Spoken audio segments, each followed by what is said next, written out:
So what's going on, y'all? Welcome back to the channel. Today I'm on the 2022 Z900rs, and I want to talk about this amazing bike and something about it that's been driving me absolutely insane. And that would be the bike's probably second most hated quirk, second only to the tires that come on this bike. And that would be the snatchy throttle. Now this has been a real fly in the ointment for me. I've got 1,138 miles on the bike right now, and I've owned the bike for over 2 years. There are 3 other motorcycles in the garage, and I think I've ridden all of them more in 2 weeks than I've ridden this bike in 2 years. It's just kind of sad because this bike has 948 cc's, displaced across an inline 4, very conventional Japanese 4-banger setup. It has a very smooth torque delivery, little vibration if you're into that. I prefer a little more myself. I like to feel like I'm on a bike. And once you're in the throttle, the response is fantastic. The power is smooth. It doesn't really catch you off guard. But getting on and off the throttle has been a real pain. And what you get is, you can see how abrupt that is. It's not great. Now I thought for a while this throttle problem could just be normal on all newer large displacement motorcycles. And I recently picked up another 2023 motorcycle that's 1,200 cc's in displacement, and I'm not noticing that snatch on that bike when I have it in rain mode or dirt mode. Now in street mode, they've tuned it to be very abrupt and hooligan-esque, but I simply just don't ride it in that mode. I change it to rain mode, and that gives me that more hard raider-esque tip-in, which is very smooth. And so the problem this bike has, while it's not unique to this bike, I wouldn't go so far as to say this is a universal problem or a universal characteristic that we as bikers should accept.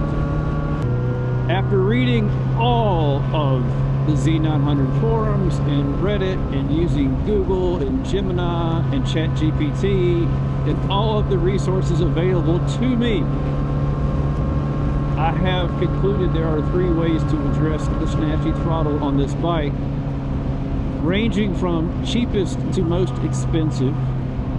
We'll start with the throttle slack adjustment, which is what I did last night. I pulled the bike in the garage. I pulled out a little wrench, which I actually took with me today in case I need to make an adjustment on the road, and I took some slack out of the throttle. Now I have no idea what the throttle slack was by measurement originally. We'll just say it was quite a bit. You could wiggle the handle back and forth before you would get any response to the affirmative of the throttle. I've now taken it out significantly. It's almost tightened up as much as it would go up here, and I have to go under the tank or downstairs, I'm not sure where it is, to the throttle bodies to take out any more slack. The second way that people have addressed this trait on the Z900rs is to adjust the throttle tube itself. Now the idea there is you get more resolution of that initial hand movement, so it takes more hand movement to equate to the same amount of throttle opening in the first part of the turn of the throttle. The second most cost-effective way to adjust the throttle is to change the throttle tube. And what that will do is require the rider turn the throttle a little more to get the same amount of throttle input at the throttle body for the first, we'll just say 20% of the turn. So that makes the opening of the throttle and the closing of the throttle at the first part of the turn and last part of the turn back, easier to control. It's effectively more resolution of your throttle hand's inputs. It's an old school approach. It's an old school approach to a problem that's been around for a long time. Oh my God, that little turtle's gonna die. We gotta go back for the turtle. Turtles are my spirit animal, y'all. Can't have your spirit animal check out.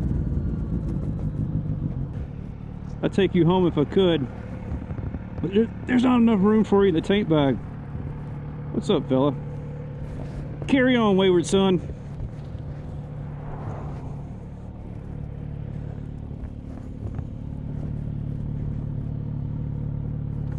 Mercifully, nobody ran me over in that process. I don't recommend you do that, y'all. Not the safest thing in the world, but there's a story behind that I won't get into. Anyway,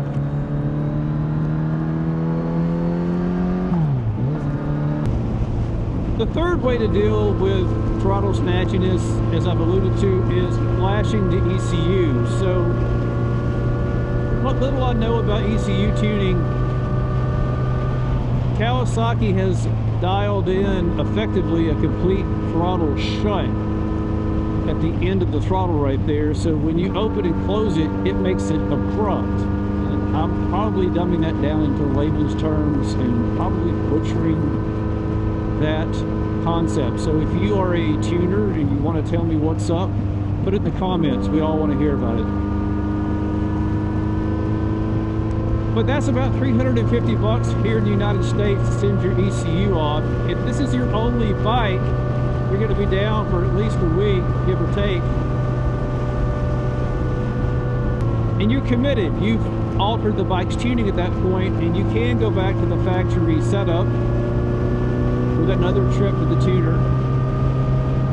However, it's also an opportunity to swap your exhaust out with something that's prettier and freer flowing if you're into that, which I am. So y'all tell me, if you've owned a Kawasaki Z900rs or a Z650RS, which I hear also has the same snatchy throttle issue, how did you deal with it? Did you accept it and just, you know, live with it?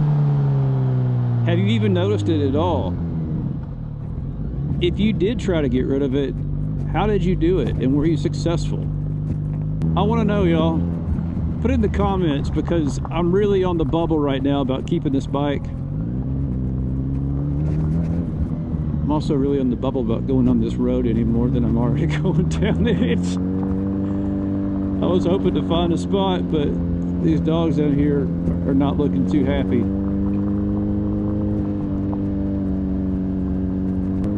So that's it, y'all. Maybe I'll make it out of this road alive. Until next time, keep it shiny side up and ride safe.